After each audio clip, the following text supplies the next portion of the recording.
loves, welcome back to my channel. My name is Lerato and I'm back with another video. So if you're still a new subscriber, don't forget to click the subscribe button and turn on the notification bell, so every time I post a video like this or any other video, you'll be the first person to find out. So as you can see with the title of the video today, I will be having a little story time. A story time on how I fell pregnant and the pregnancy journey and being pregnant in a very, very young age.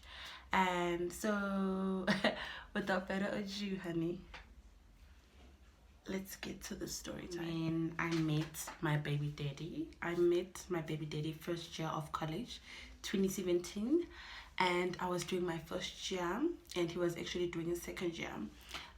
At that time I was 20 and he was 22, if not 23, if I'm not mistaken, because he's 2 years older than me.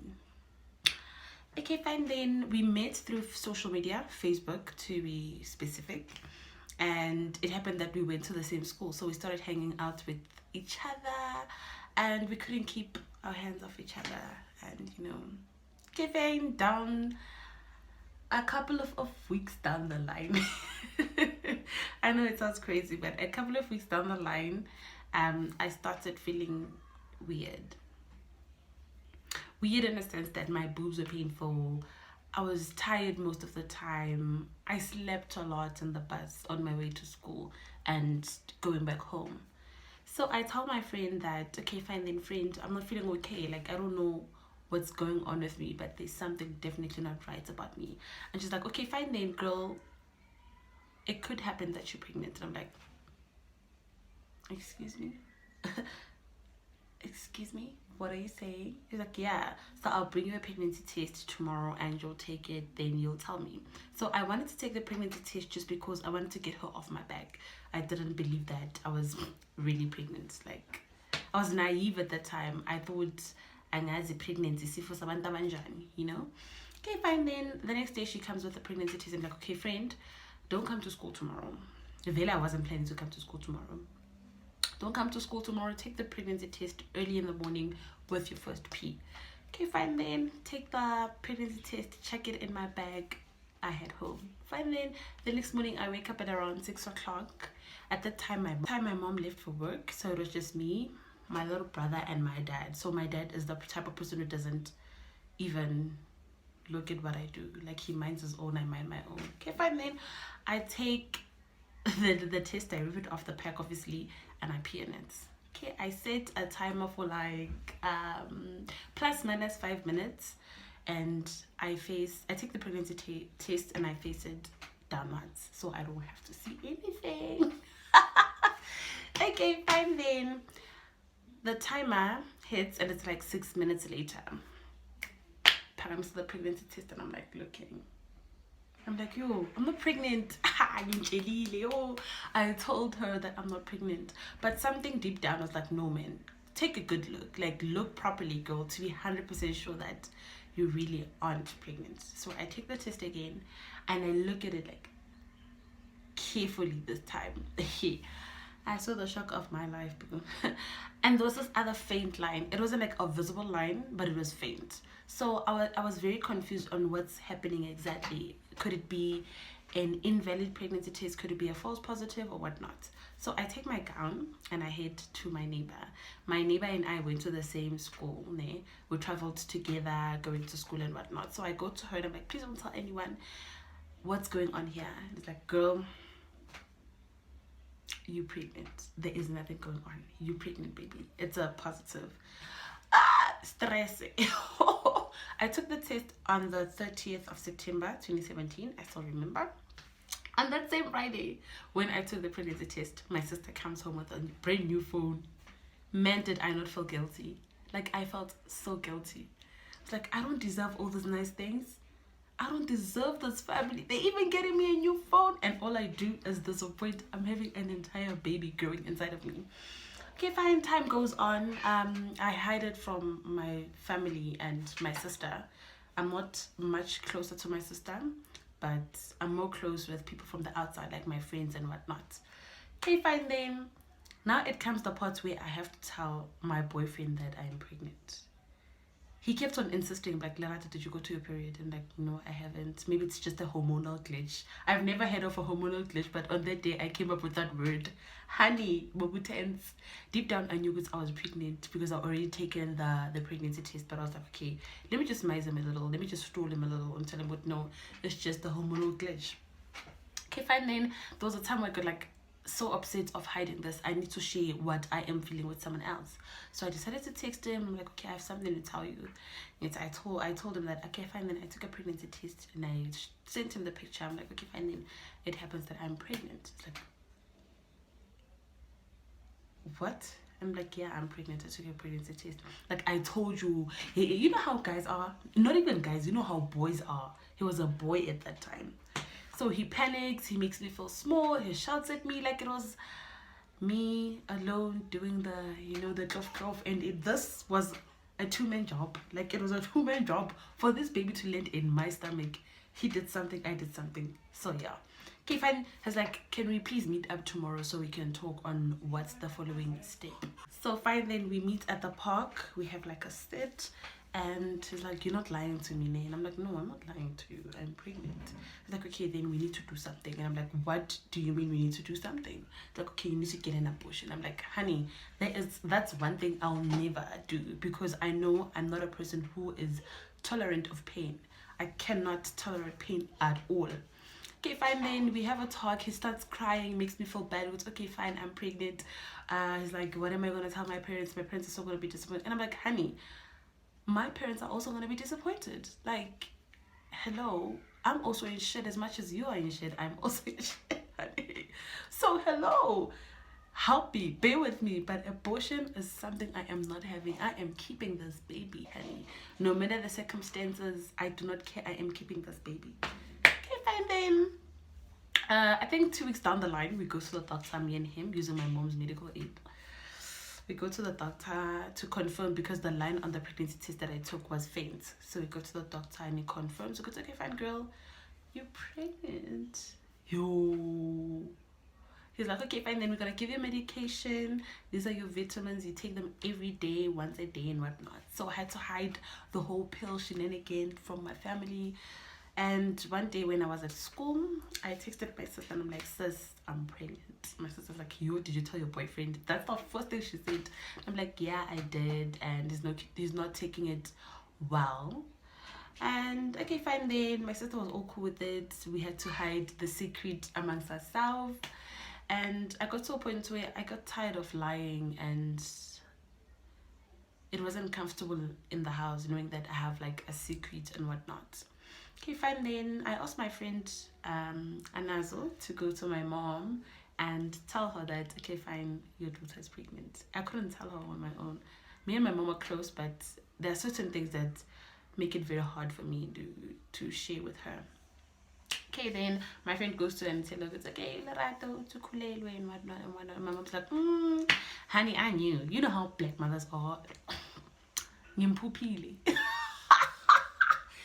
Yeah, okay, again, at that time I was at school when my friend went to tell my mom that I was pregnant. Okay, fine then. I went home. I bought my mom a chicken licking on that day to bribe her to not shout at me. I'm gonna get the chicken licking, and she didn't seem upset. Of course, she was disappointed, like I could tell in her eyes.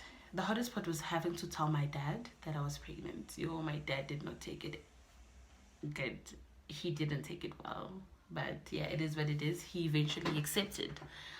Okay, I think when I was 2 months pregnant, that's when me and my boyfriend broke up, because he felt like the relationship was toxic and whatnot and whatnot. At that time, his parents had not shown their face to the family. We took, okay, fine then, this is the situation that's going on.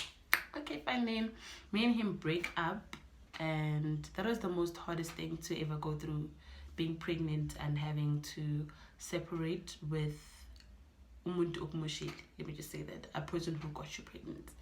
Okay, fine then, we separate, and okay, his family comes by my place and says, okay, fine then, we know our son made a mistake and this is this and this and that. Okay, fine then, me and him remained broken up for months, and up until I gave birth, you know, it was very hard going through pregnancy and having to nurse a heartbreak. I started encountering problems with my pregnancy. I had problems with my blood pressure and whatnot and whatnot. It was a very dark time in my life because I was young. I did not understand what I was going through or what was going on with my body. Like, a lot of things changed in my body. If you know me, like from college, I was a very skinny girl. I gained weight, I got darker, and having to go through pregnancy, only one. Okay, fine, then I had my family, but it would have been much more nicer to have him by my side.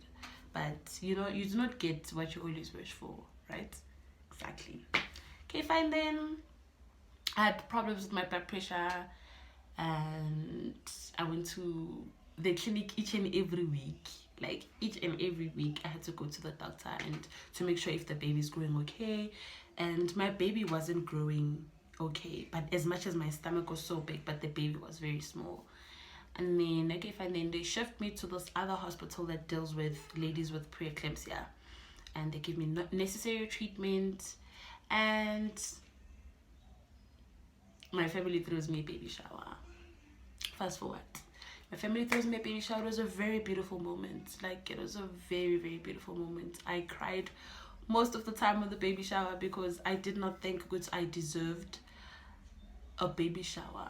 Meanwhile, I'm young and I kind of brought shame to the family. Okay, fine, a baby is a blessing, but a baby is much more enjoyable if you have everything all well put together and everything all figured out. At the time I wasn't working, I was only 20. Okay, fast forward, when I was 8 months, I started having like pains on my stomach. My stomach was rock hard that night. I felt these pains and I told my mom, I'm not feeling okay. My stomach is so sore. Okay, my mom was like, no, it's just sleep. And in the morning we'll go see a doctor. Okay, fine. Okay, fine then.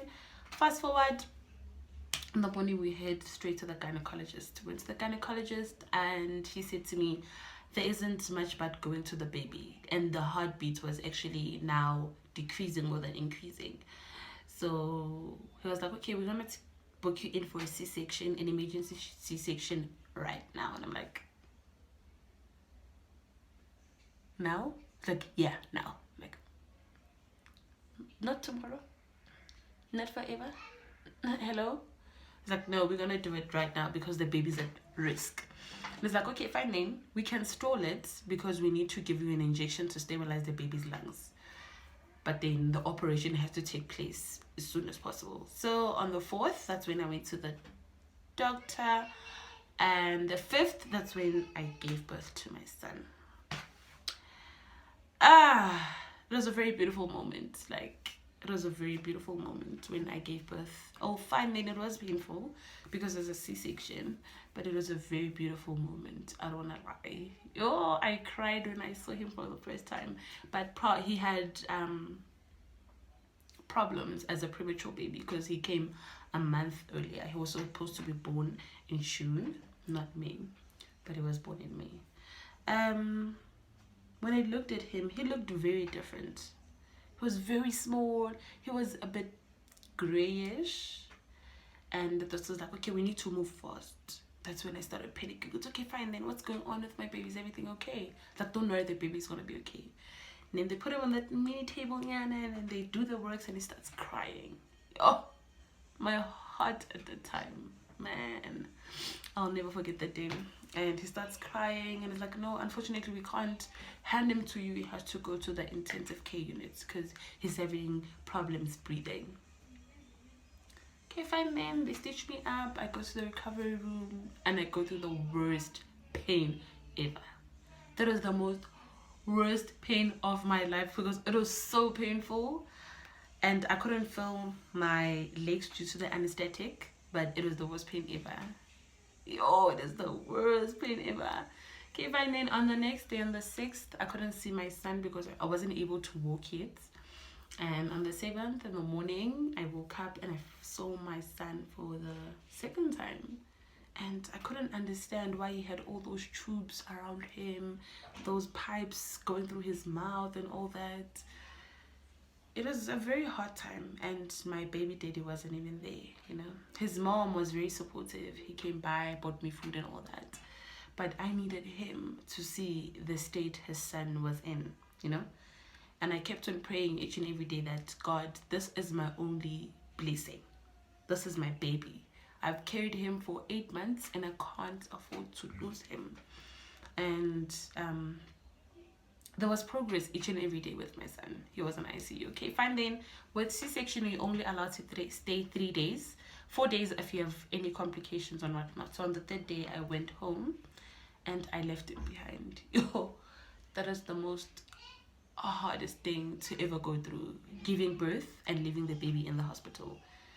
And sleeping alone. And when you touch your stomach, there's literally nothing on your stomach. The baby's left in the hospital. Okay, fine then. I had to wake up each and every morning, take a taxi to the hospital to go feed my son, see him and all that. So basically my C-section recovered meanwhile traveling. That's what made the process much more quicker, because I felt like it was an exercise, because it is quite far going to the hospital that I gave birth at to go see my son. Okay, fine then. The doctor's like, okay, we're gonna discharge the baby, and this nurse comes up all of a sudden. It's like, you can't discharge the baby, doctor. He has jaundice. I'm like, honey, we're going home. But we're going home. You don't tell me about no jaundice. Me and my baby are going home. She's like, no, you can't take it because jaundice is very dangerous. It can cause brain damage to the baby. So he has to stay behind for UV lighting and whatnot. Okay, fine then. He stays behind another 2 days. And one Monday morning, when I walked in there with a lot of clothes, because I know this was going to stay for a very long time. It's like, no, why are you bringing so many clothes? He's going home. Yeah, you did not see me. The first person I called was my mom. And I literally burst down in tears and I cried. It was so nice having to walk home and go home with him and have everyone in the house see him, because they only saw him in pictures. And, oh, yeah, motherhood is a ride, guys. Don't let anyone fool you and say, no, motherhood is easy. Being a mother is hard. Till today, I still feel the pains of being a mother. And it's not the easiest journey, but it's amazing having to see someone grow, someone that was inside of you, someone who started as a mini seed and is now walking, is now saying, mama, mama. Yo, I can't get ahead of it. Like, having someone to call me mom. It's a very warm and a beautiful feeling, you know, having someone that is a split image of you. And yeah, it's been a hard journey from pregnancy till now, but I'm coping. Like, I'm a happy mom and I'm raising a very beautiful baby. I'll put his picture right here so you guys can see him. And he's turning 2. I can't wait. I'm planning a little something, Yana, to make him feel special, since we're under lockdown. There isn't much we can do, like going out and having a good time, but I'll try to make it as sweet as possible. So if you're also a young mother like myself, I'm 23, do leave a comment in the comment section and tell me what age you got pregnant and how was the journey and how old is your baby now.